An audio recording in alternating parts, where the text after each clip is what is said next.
Madame Catherine Bourque, la chargée d'affaires des États-Unis en Côte d'Ivoire, au contact des femmes de la région de Bekin. Une rencontre pour un partage d'expériences en matière d'autonomisation de la jeune féminine. Ainsi, à l'université Alassane Ouattara, la chargée d'affaires américaine en Côte d'Ivoire a animé des panels et fait des communications à l'endroit des femmes de la région. Il s'est agi d'une sensibilisation sur l'autonomisation et l'entrepreneuriat. Vous savez déjà très bien comment faire le commerce. Vous savez très bien déjà comment s'organiser en association. Vous pouvez faire la même chose. Donc, nous sommes prêts à engager également avec ces structures afin de vous aider. Donc, il faut vraiment avoir des produits, il faut avoir les personnels qui sont sur place pour vendre les choses. Les organisations féminines de la région ont apprécié cette approche américaine afin que l'entrepreneuriat et l'autonomisation de la femme soient une réalité. Si on a la chance, peut-être en 2019, on aura l'AGOA en Côte d'Ivoire. Et ça serait une occasion de démontrer notre force au niveau du vivrier.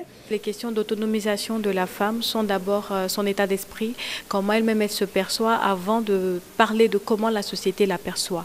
Et donc c'est un travail qu'il faut faire avec ces jeunes filles-là pour leur donner cette envie de faire de bons choix. En tant que femme, j'ai bénéficié des bienfaits et de l'assistance de l'ambassade des États-Unis pour mon unité de transformation de noix de cajou, qui m'a permis de faire travailler au moins 100 à 150 femmes. Au cours de son séjour de 48 heures à Bouaké, la chargée d'affaires des États-Unis a apprécié l'ingéniosité des femmes à travers une exposition de leur savoir-faire en matière d'initiatives personnelles en termes d'entrepreneuriat.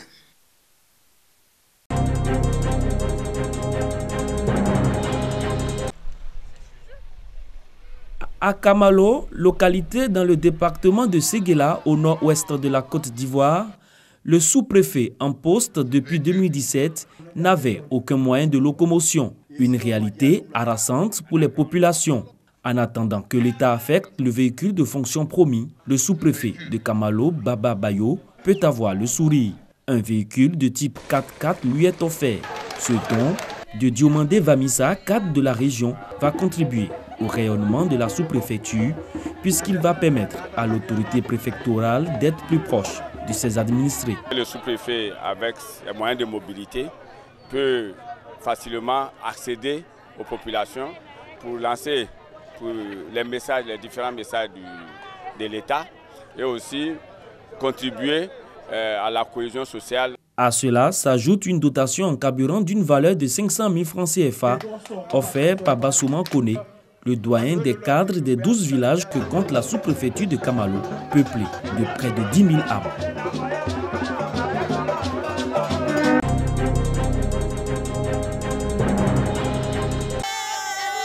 Dans la tête des élèves, les congés de Pâques. Mais contrairement à ce qui s'y était passé à la veille des congés de Noël, l'atmosphère est plutôt calme. L'établissement en a tiré les enseignements. Aujourd'hui, aucune crainte de quelques manifestations des élèves pour exiger un départ anticipé en congé de Pâques. Lorsque nous sentons les congés approcher, nous réunissons tous les délégués de classe et nous les sensibilisons par rapport au respect des dates fixées par le ministère parce que cela pénalise les élèves, cela retarde les enseignements et pour finir, nos diplômes au plan national prennent un coup en termes de crédibilité. Il faut que les parents s'impliquent dans la gestion de l'école. Ils déposent l'enfant à l'état de l'encadrer, à l'éducateur de l'encadrer, au professeur de l'enseigner. Mais quand l'enfant a un problème, tu l'invites même, il ne vient pas, il ne répond pas à nos convocations. Et c'est difficile. À l'initiative des ministres Pascal Kwaku Abinan et Siandou Fofana, fils de la région de l'Indigné-Guablin, le système scolaire dans la région de l'Indigné-Guablin a fait l'objet d'une journée de réflexion.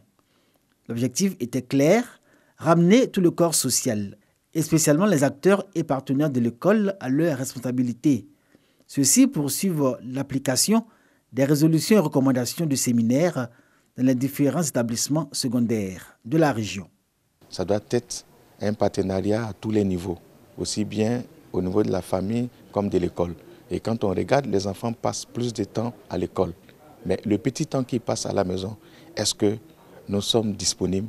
Nous leur tenons le discours qu'il faut pour qu'une fois là-bas, ils puissent se mettre en marge de cela.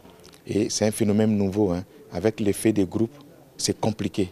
C'est pourquoi monde éducatif, parents, gouvernants, élus, tout le monde, nous devons conjuguer nos efforts pour pouvoir juguler plus ou moins ce fléau et permettre que nos enfants partent réellement à l'école. Un élève qui va en classe, qui n'a pas de professeur, qui n'a pas de table-banc, qui n'a pas le minimum requis, il se dit qu'il ne vient pas à l'école. Et quand il voit ses camarades qui vont à l'école, ça soulève une colère en lui. C'est la méthode de revendication peut-être qui n'est pas bonne. Nous allons les sensibiliser. La sensibilisation, ça n'a jamais été de trop. Chaque jour que Dieu fera, on va essayer d'aller vers eux, leur montrer ce que c'est que l'école véritablement, parce que leur avenir en dépend. Au lycée Amwakondié d'Abengourou ou Kaji, c'est selon, les élèves ont encore souvenir des violences perpétrées sur eux par d'autres élèves venus, comme ils le soutiennent eux-mêmes, d'autres établissements de la région. Les conditions de travail sont très déplorables parce qu'ils ne peuvent pas accepter qu'on s'assied jusqu'à 3 dans une classe et être plus près de 100 élèves dans une classe. Donc ils ont fait des mouvements, ils ont sifflé partout. Il y avait un ami de ma classe, c'est lui-même qui a dit que nous, ils vont venir siffler. Et moi, je lui ai dit que quand ils viendront, moi, je ne sortirai pas de la classe. Il m'a giflé et je voulais réagir. Le professeur d'anglais m'a dit de ne pas réagir et j'ai laissé tomber. Nous faisons l'effort pour pouvoir recadrer nos élèves à travers même les sujets que nous donnons. Le lycée Amwakondié fait confiance à ses élèves pour le respect des règles et l'esprit civique. Il va falloir chercher à discipliner, sinon à interdire l'utilisation des portables par les élèves parce que c'est un moyen de communication qui leur permet de se remobiliser très facilement. Aujourd'hui est calme, demain peut ne pas être calme. Si j'ai mon réseau d'informateurs constitué des élèves eux-mêmes, je crois que j'aurai la primeur de beaucoup d'informations dans l'esprit d'anticiper sur les événements. Pour éviter qu'il y ait des crises dans nos écoles, nous rencontrons les élèves, les professeurs, avec les parents d'élèves. Et quand un enfant a un comportement qui dérange, l'inspecteur d'orientation est là pour échanger avec cet enfant. Et nous essayons ensemble avec toute l'administration de voir ce que nous pouvons apporter à cet enfant pour qu'il revienne et qu'il change de comportement. Aujourd'hui, les établissements secondaires de la région de l'Indenio-Guablé ne bouillonnent plus de l'ardeur des élèves à aller en congé, plus tôt que prévu.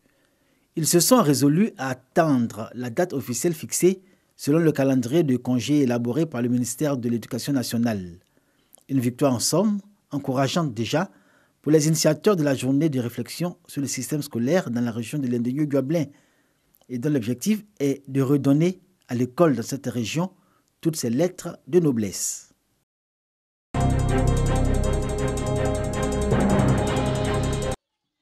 Kwakou-Kourou, campement de planteurs baoulés dans le département de Soubri.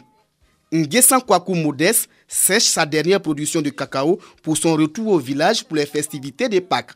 Je compte aller, mais à cause du prix du cacao et la production aussi a été moins, donc peut-être que je ne pourrai pas aller. Kwasi Tanou, lui, est déjà prêt. Il sera au village pour achever sa maison en construction depuis 5 ans. Cette année, la production n'a pas été bonne. Le peu que j'ai eu, je dois aller au village pour faire la toiture de la maison. En plus d'achever la maison, il y a des problèmes de famille à régler. Dans tous les cas, je suis obligé d'être au village.